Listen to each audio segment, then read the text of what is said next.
नमस्कार दोस्तों, इस वीडियो में हम कुछ क्वेश्चंस को देखेंगे। ये सभी क्वेश्चन जैव प्रक्रम वाले अध्याय से लिए गए हैं और इन क्वेश्चंस को देखने का उद्देश्य ये है कि आपको एक आइडिया लग सके कि परीक्षा में किस तरह के सवाल पूछे जा सकते हैं। और जब आपको पता होगा कि सवाल किस तरह के आ सकते हैं तो आप ज्यादा अच्छे से प्रैक्टिस कर सकते हैं उनकी। और इसीलिए इस वीडियो का नाम है प्रैक्टिस क्वेश्चन। तो चलिए शुरुआत करते हैं हमारे पहले सवाल से। हमारा पहला सवाल है, आवनिक गतियां जीवन के लिए क्यों आवश्यक है। अब हम जानते हैं कि हमारे शरीर में जितने भी प्रक्रम होते हैं उन सभी के लिए आवनिक गतियां जरूरी होती हैं। हमारे शरीर की मरम्मत के लिए या फिर उसे ऊर्जा देने के लिए या फिर किसी भी चीज के लिए हमें आवनिक गतियों की जरूरत होती है और इसलिए ये बहुत ज्यादा महत्वपूर्ण है। तो हमें उत्तर भी कुछ इसी तरह का लिखना है। सजीव की संरचना सुसंगठित होती है।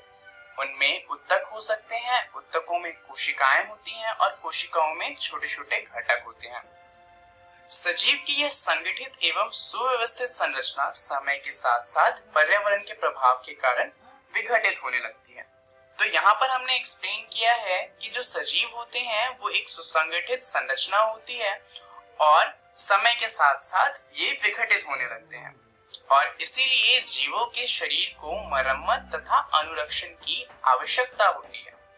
अब क्योंकि ये सभी संरचनाएं अणुओं से बनी होती है अतः उन्हें अणुओं को लगातार गतिशील बनाए रखना चाहिए और इसीलिए जो आवनिक गतियां होती हैं वो बहुत ज्यादा महत्वपूर्ण हो जाती है। चलिए अब देखते हैं हमारा दूसरा सवाल। हमारा दूसरा सवाल है, यह विवाद क्यों है कि विषाणु जीवित है या फिर नहीं है। अब इसके बारे में हम जानते हैं कि विषाणु कोई सी भी आवनिक गतियां नहीं दर्शाता और इसलिए हम उन्हें सजीव नहीं मान सकते, परंतु जब वो किसी कोशिका को संक्रमित करता है तब वह आवनिक गतियां दिखाता है तो अब उस समय वो जीवित माना जा सकता है और इसीलिए यह विवाद है। तो हम इसे कुछ इस तरह से ही इसका उत्तर लिखेंगे। आमतौर पर विषाणु को निर्जीव माना जाता है। अब यहाँ पर हमने लिखा है आमतौर, क्योंकि विषाणु निर्जीव नहीं होते। हम उन्हें निर्जीव मानते हैं क्योंकि वो आमतौर पर कोई से भी आवनिक गति को नहीं दर्शाता। अब वे इस अर्थ में जीवित हैं कि वे कार्बनिक पदार्थ हैं। जैसा कि हम जानते हैं जैसे बाकी जीव कार्बन से बने होते हैं उसी तरीके से जो विषाणु होते हैं वो भी कार्बन से बने होते हैं। तो इस अर्थ में तो वो जीवित हैं, लेकिन इस अर्थ में नहीं कि वे एक स्वतंत्र जीवित चीजें हैं, बिकॉज वो कोई सी भी आवनिक गति को नहीं दर्शाते और इसलिए वो सजीव नहीं माने जा सकते। होस्ट कोशिका के बाहर वे कार्य नहीं कर सकते। अब होस्ट कोशिका का मतलब होता है वो कोशिका जिसपे जो हमारा विषाणु है वो कब्जा कर चुका है। अब जब वो ऐसा करता है तब वह आवनिक गतियां शो करता है, परंतु जब वह ऐसा नहीं करता, जब वह अकेला होता है तो वो कोई सी भी आवनिक गतियां नहीं दर्शाता। तो इसीलिए ये कह सकते हैं कि होस्ट कोशिका के बाहर जो विषाणु है वो कार्य नहीं कर सकता।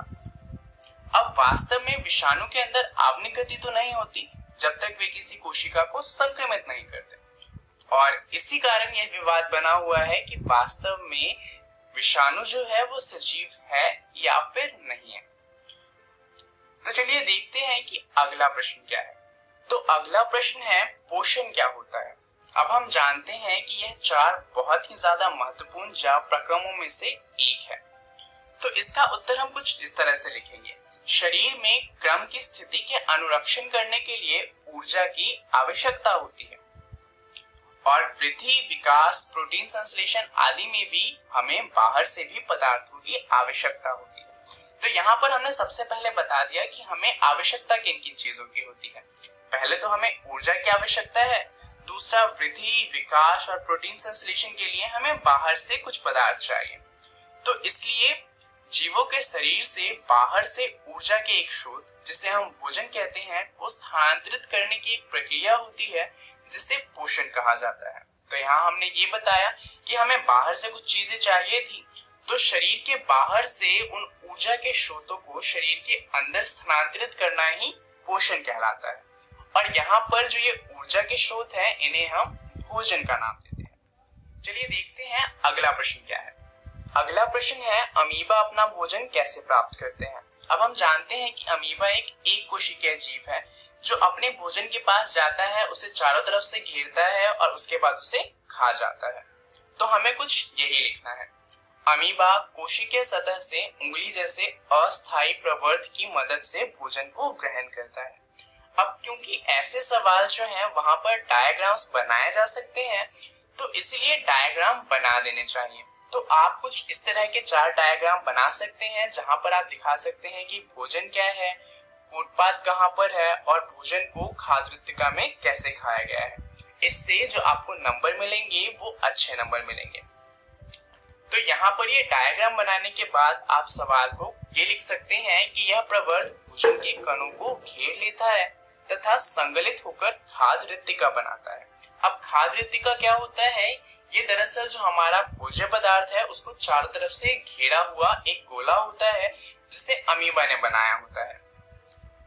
खाद्य तृतीया के अंदर जटिल पदार्थों का विघटन सरल पदार्थों में किया जाता है और वे कोशिका द्रव में विस्तृत हो जाते हैं और इस तरीके से अमीबा अपना भोजन प्राप्त करता है। चलिए देखते हैं अगला प्रश्न क्या है। तो अगला प्रश्न है, क्षुद्रांत के माध्यम से भोजन के अवशोषण की व्याख्या करें। तो चलिए देखते हैं कि इसका उत्तर क्या होगा। क्षुद्रांत पूर्ण पाचन का स्थल है। अब ये बात तो हम जानते हैं कि जितना भी पाचन होना होता है वो क्षुद्रांत तक हो चुका होता है। आगे हम लिख सकते हैं कि क्षुद्रांत के आंतरिक आस्तर पर अनेक उंगलियों जैसे प्रवर्ध होते हैं जिन्हें दीर्घरोम कहते हैं और ये अवशोषण का सतही क्षेत्रफल बढ़ा देते हैं। क्षेत्रफल बढ़ने से जो अवशोषण की दर है वो और ज्यादा बढ़ जाती है। अब यहाँ पर आप दीर्घरोम का क्या काम होता है वो बता सकते हैं कि दीर्घरोम में रुधिर वाहिकाओं की बहुतायत होती है जो भोजन को अवशोषित करके शरीर के प्रत्येक कोशिकाओं तक पहुंचा देता है। अब यहाँ पर आप चाहें तो आप दीर्घरोम की एक डायग्राम को भी बना सकते हैं, जैसे यहाँ पर दिखाया गया है क्षुद्रांत और क्षुद्रांत में दीर्घरोम को दिखाया गया है। अब इसके बाद आप ये भी बता सकते हैं कि किसका पाचन किस रूप में होता है। उदाहरण के लिए आप बता सकते हैं कि वसा का पाचन होता है वसा अम्ल में, प्रोटीन का पाचन होता है अमीनो अम्ल में और कार्बोहाइड्रेट का पाचन होता है ग्लूकोज में। चलिए देखते हैं अगला प्रश्न क्या है। अगला प्रश्न है, पौधों में जल और खनिज वहन के बारे में बताएं। तो अब हम जानते हैं कि पौधों में जल और खनिज वहन होता है जाइलम की मदद से। तो यहाँ पर हमसे पूछा गया है जाइलम के बारे में बताने के लिए। तो हम पहले लिखेंगे, जाइलम उत्तकों की मदद से पौधों में पानी और खनिज का प्रवाहन किया जाता है। पानी जड़ कोशिकाओं में प्रवेश करता है और पानी के एक स्तंभ का निर्माण करता है जो पानी को ऊपर की ओर धकेलता है। इसके अलावा रंध्र के माध्यम से पत्तियों द्वारा वाष्पोत्सर्जन यानी कि पानी का जो उत्सर्जन होता है उसकी वजह से भी पानी ऊपर की ओर खींचता है। तो ये 3 तरीके हैं जिसकी वजह से जो पौधे हैं वो जल और खनिज को अपनी पत्तियों तक पहुंचा पाते हैं। तो ये थे कुछ सवाल जिस तरह के सवाल आपके एग्जाम में पूछे जा सकते हैं। तो आप इन सवालों की और ऐसे और सवालों की प्रैक्टिस कीजिएगा जिससे आपके एग्जाम में और अच्छे नंबर आ सके। इस वीडियो के लिए इतना ही। धन्यवाद।